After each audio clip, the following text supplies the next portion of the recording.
Hi, I'm Steve Steim. I'm the Executive Director of the New Media Advocacy Project. We are a nonprofit based in Brooklyn, and we partner with human rights organizations to create videos, animations, virtual reality experiences, and distribution campaigns, both for offline and online. This is our holiday card. NMAP is 10 years old, but we've been shifting direction and focus over the last few years. And in many ways, this is connected with tonight's theme about digital trends. So what I'll talk about is just basically where we came from, why we're evolving, and how we're evolving. So NMAP was not founded by a filmmaker. It was founded by a human rights lawyer who created a video to help settle a racial discrimination case that raised the settlement offer from $10,000 to $1.3 million. And basically, NMAP was founded to try and replicate that success by helping other human rights lawyers use the power of visual storytelling. So since then, we've worked in about 30 countries with 100 NGOs. We've created dozens of films that were aimed at narrow but powerful audiences. So for instance, international court hearings or one-on-one meetings with elected officials. And these projects were rarely about public dissemination. We've also done a lot of videos that were designed to strengthen the mechanics of human rights work. So this is a video that we did in Georgia many years ago that helped citizens document non-compliance with the Convention on the Rights of Persons with Disabilities. But over the years, our partners were asking us more and more to create public-facing work. Work that could help change discourse or increase knowledge or lead to action for their advocacy goals. But we encountered a problem. Basically, human rights experts are geniuses, but they're terrible at talking to non-experts. And this only became more complex in recent years with the emergence of fake news and the restructuring of media distribution. So in a post-truth world with audiences stuck in echo chambers, we have to rethink how we tell human rights stories. So at NMAP, we see this as moving from a message-centric approach to an audience-centric approach. So rather than starting our projects by listing the messages that we want to somehow insert into our audience's minds, we work to understand first who we're talking to and how we can best communicate with them.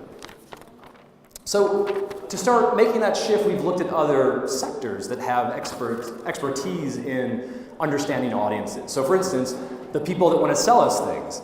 Advertisers and marketers have methodologies that incorporate cognitive science, anthropology, behavioral science, and provide valuable lessons to anyone that wants to understand the drivers of perception and behavior.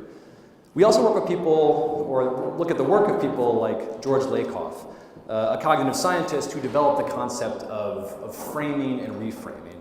This book is one that I think is more relevant than ever, and I think everyone in this room should read it. It's fantastic.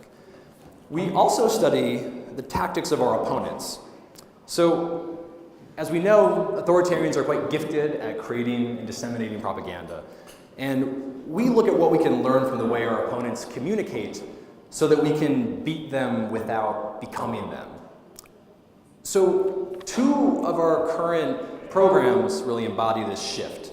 Rights Reframed, which is a mentorship program that we piloted with IPHR last year, and Beneath the Surface, a video platform that connects mining communities in order to strengthen resistance to mining projects around the world.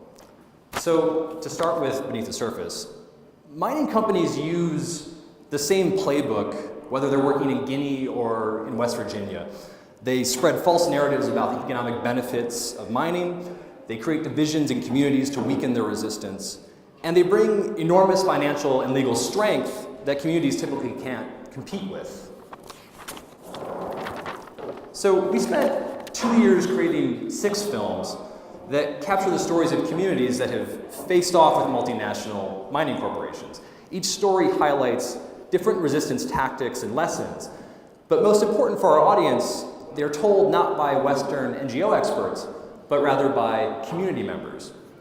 To reach rural areas where mining is just getting started, we designed a backpack cinema kit that is ideal for pop-up screenings for up to 200 people.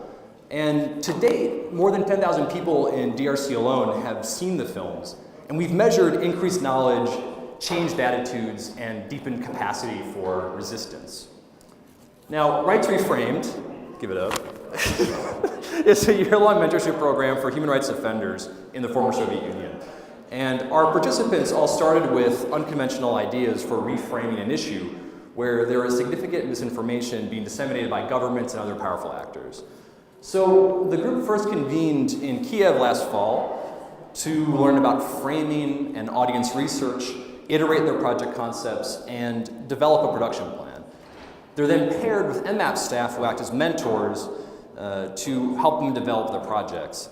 And to name just a few, we've got projects that reframe how civil prisoners are viewed in Ukraine, domestic violence in Moldova, mining in Armenia. So we're here in Tbilisi for the second convening of Rights Reframed. And this session is focused on reviewing rough cuts, making M&E plans, and fleshing out our distribution strategies.